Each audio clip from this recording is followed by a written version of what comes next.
On February the 24th, 1836, a man born in Rhode Island rode to the town of Gonzales, Texas.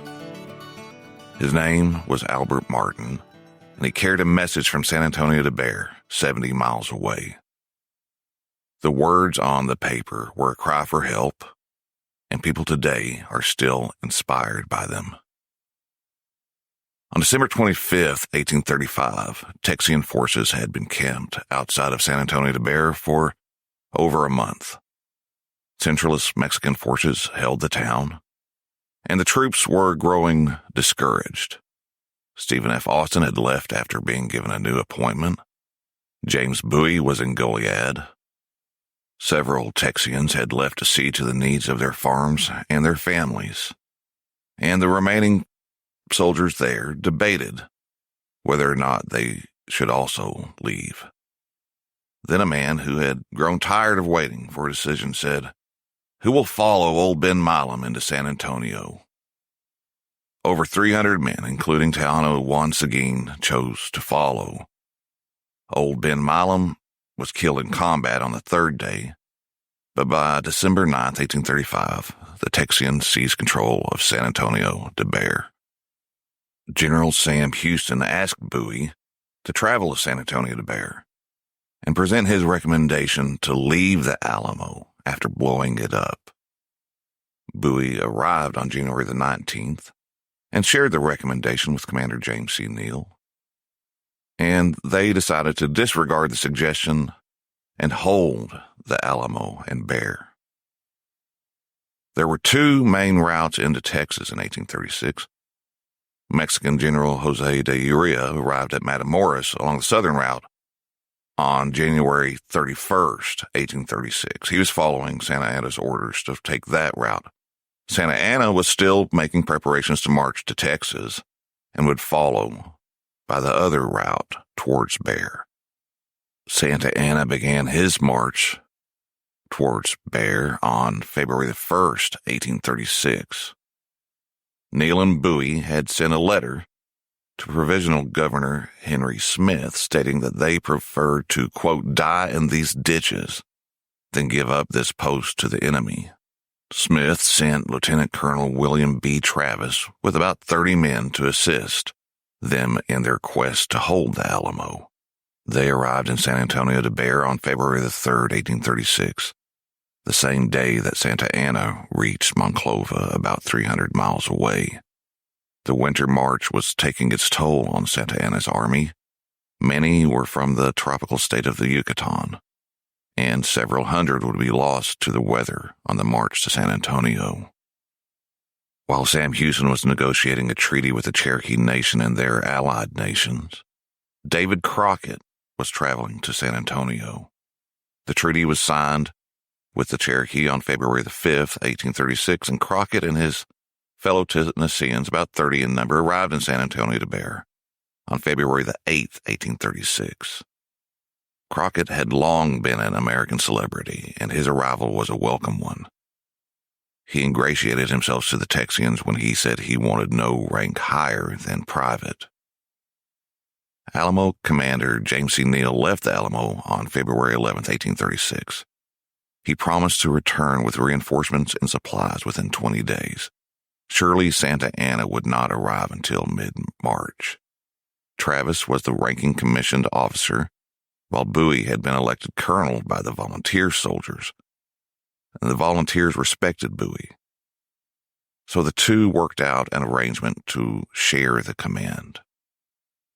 Santa Anna crossed the Rio Grande with his army on February 16th, 1836. He was now about a week away from his goal.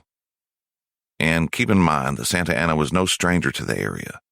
He had earlier gained experience in Texas in 1813 while serving with Arredondo at the Royalist victory at the Battle of Medina and its bloody aftermath.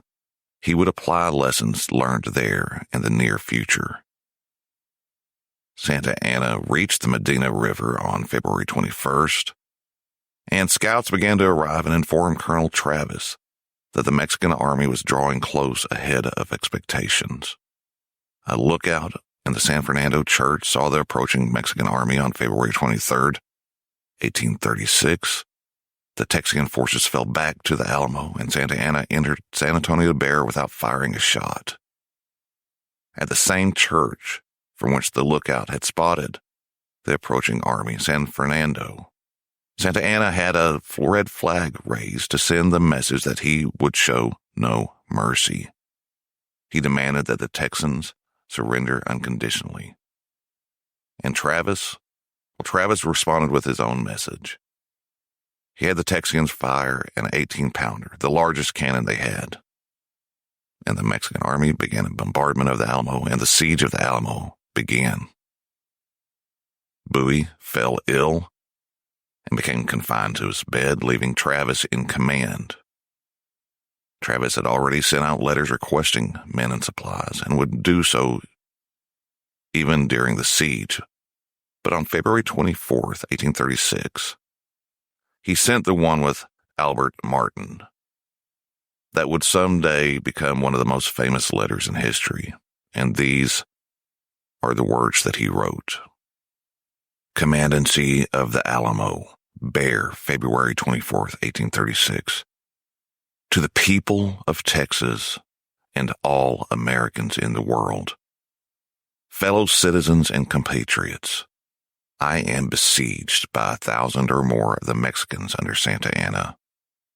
I have sustained a continual bombardment and cannonade for 24 hours and have not lost a man. The enemy has demanded a surrender at discretion, otherwise the garrison are to be put to the sword if the fort is taken. I have answered the demand with a cannon shot, and our flag still waves proudly from the walls. I shall never surrender or retreat. Then I call on you in the name of liberty, of patriotism, and everything dear to the American character to come to our aid with all dispatch. The enemy is receiving reinforcements daily and will no doubt increase to 3,000 or 4,000 in 4 or 5 days. If this call is neglected, I am determined to sustain myself as long as possible and die like a soldier who never forgets what is due to his own honor and that of his country. Victory or death. William Barrett Travis, Lieutenant Colonel, commanding. P.S.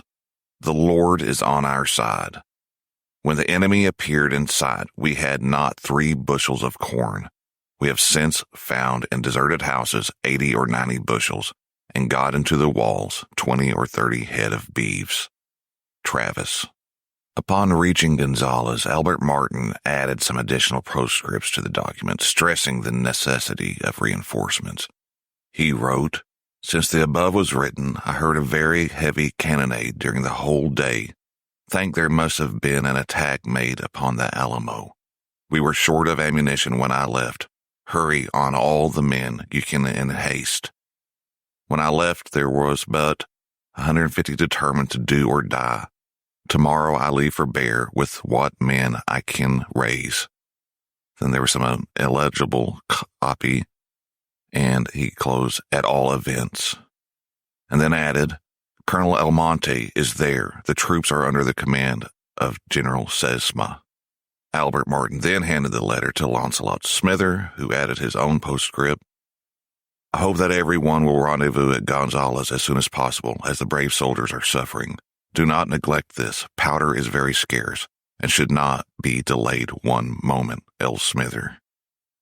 Smither then carried it on to San Felipe de Austin, where delegates were trying to determine their course of action. Independence had not yet been proclaimed.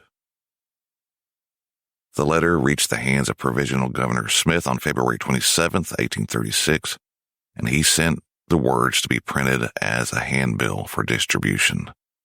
Local publishers printed over 700 copies of the letter, and Texas's 2 main newspapers shared the message as well. Eventually, the words reached the United States and then even beyond to Europe. The words did inspire men in Texas and the United States to make an effort to come to the aid of Texas and his men, but they could only travel so fast. Some did arrive in time to die with the Alamo defenders, but many of the rest that the words inspired would play their part in the army that eventually defeated Santa Anna at San Jacinto. Thanks for listening to Texas History Lessons. Take care of yourself, take care of one another, be kind. Adios.